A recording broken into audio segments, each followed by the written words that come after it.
वंदे मातरम साथियों, वैदिक आइडियोलॉजी में आपका स्वागत है। मैं हूं विकास आर्य।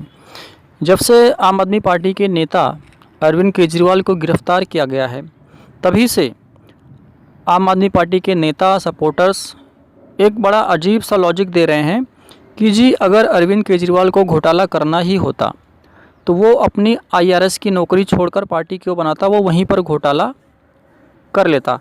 कहने का मतलब वो ये कहना चाह रहे हैं कि अरविंद केजरीवाल के ऊपर जो भी घोटाले का आरोप लगा है वो सारा झूठ है। उन्होंने ऐसा कोई घोटाला किया ही नहीं, जबकि सारा कुछ अब लगभग सामने आ चुका है। कितना पैसा आया, वो पैसा कहाँ कहाँ इस्तेमाल हुआ। ईडी का कहना तो ये भी है कि जो 45 करोड़ रुपए गोवा के इलेक्शंस में इस्तेमाल हुए, वो 45 करोड़ कहाँ कहाँ किस किस काम में खर्च किए गए, वो सारी लिस्ट भी उनके पास है।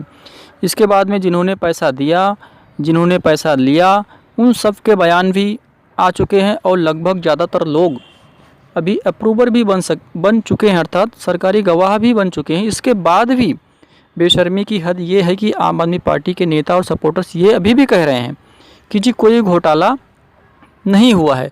ठीक वैसे ही जैसे कोई भी चोर पकड़े जाने के बाद में बोलता है कि जी मैंने चोरी नहीं की है। तो ये जो लॉजिक है कि आईआरएस की नौकरी क्यों छोड़ी, तो ये बिल्कुल बेकार लॉजिक है। और हाँ, करोड़ों रुपए यदि कमाने हो तो वो आईआरएस की नौकरी से एक दिन में नहीं कमाए जा सकते, जैसे कि शराब के घोटाले को कर कमाया गया। तो संभवतः अरविंद केजरीवाल जी की जो आकांक्षा थी, एस्पिरेशन जो थी पैसे कमाने की, वो बहुत ज़्यादा थी, जो शायद आईआरएस की नौकरी से पूरी नहीं होने वाली थी।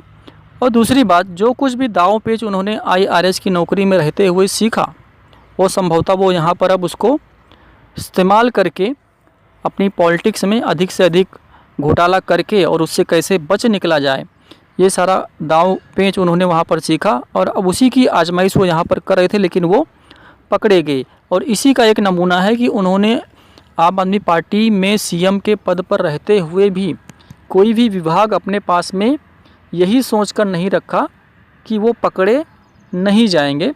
लेकिन जिस प्रकार की डीप इन्वेस्टिगेशन उनके केस में हुई है, सारा कुछ अब सामने आ चुका है। तो इनकी जो दूसरी आकांक्षा मुझे लगती है पैसे कमाने के साथ साथ, उससे बड़ी भी लगती है वो कि मुझे इस देश का प्रधानमंत्री बनना है, उसके लिए कुछ भी करना पड़े, किसी के साथ में भी हाथ मिलाना पड़े। आपको बताने की आवश्यकता नहीं है, कुछ वर्षों पूर्व भी जिन नेताओं को ये भ्रष्ट बताते थे, जिन पार्टियों को भ्रष्ट बताते थे, आज उन्हीं के साथ में कंधे से कंधा मिलाकर खड़े हैं, क्योंकि प्रधानमंत्री बनना है इस देश का। चाहे जिहादी ताकतों के साथ में हाथ मिलाना पड़े, या दंगे कराने वाली पार्टियों के साथ में, या करप्ट से करप्ट नेता हो, या खालिस्तान मूवमेंट को चलाने वाले लोग, किसी के साथ में भी ये जाकर खड़े होने को तैयार हैं। बस एक शर्त है कि उनका समर्थन इनको मिलना चाहिए ताकि वो इस देश के प्रधानमंत्री बन सके। एक और लॉजिक आम आदमी पार्टी के नेताओं और उनके सपोर्टर्स के द्वारा दिया जाता है कि जी अगर अरविंद केजरीवाल ने घोटाला किया है तो उन्हें जेल में क्यों रखा गया है, क्योंकि बहुत सारे नेता ऐसे हैं जिन्होंने घोटाला किया है और वो जेल में तो नहीं है। तो ये बड़ा अजीब सा लॉजिक है।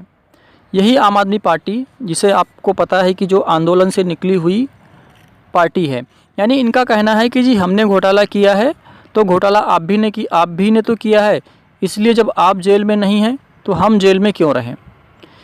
जबकि मांग तो ये होनी चाहिए कि जी हमने घोटाला किया है, यानी अरविंद केजरीवाल ने घोटाला किया, बहुत अच्छी बात है, आपने उनको पकड़ा, जेल में डालिए, जो भी कानून के अनुसार सज़ा होती वो उनको दीजिए, हमें बहुत प्रसन्नता होगी। लेकिन साथ ही साथ आप उन लोगों को भी पकड़िए जिन्होंने घोटाला किया है। लेकिन यहाँ पर इस मांग को करने की बजाय ये कहा जा रहा है कि चूँकि आपने उनको नहीं पकड़ा इसलिए इन्हें भी छोड़ दीजिए। ऐसे तो भ्रष्टाचार कभी ख़त्म नहीं होगा। क्या जो अन्ना मूवमेंट चला था, अन्ना हजारे जी का जो आंदोलन था, इंडिया अगेंस्ट करप्शन, क्या वो इसी विचारधारा पर आधारित था कि सारे चोरों को छोड़ दिया जाए, क्योंकि दूसरा वाला भी पकड़ा नहीं गया इसलिए इसको भी छोड़ दिया जाए? ऐसे तो कभी कोई पकड़ा ही नहीं जाएगा। तो इस प्रकार से हम देख रहे हैं कि एक आंदोलन अब किस प्रकार से पार्टी का रूप लेने के बाद में वो पार्टी अब उन्हीं सभी पार्टियों के जैसे ही बिल्कुल हो गई जैसे कि अन्य सारी पार्टियां हैं।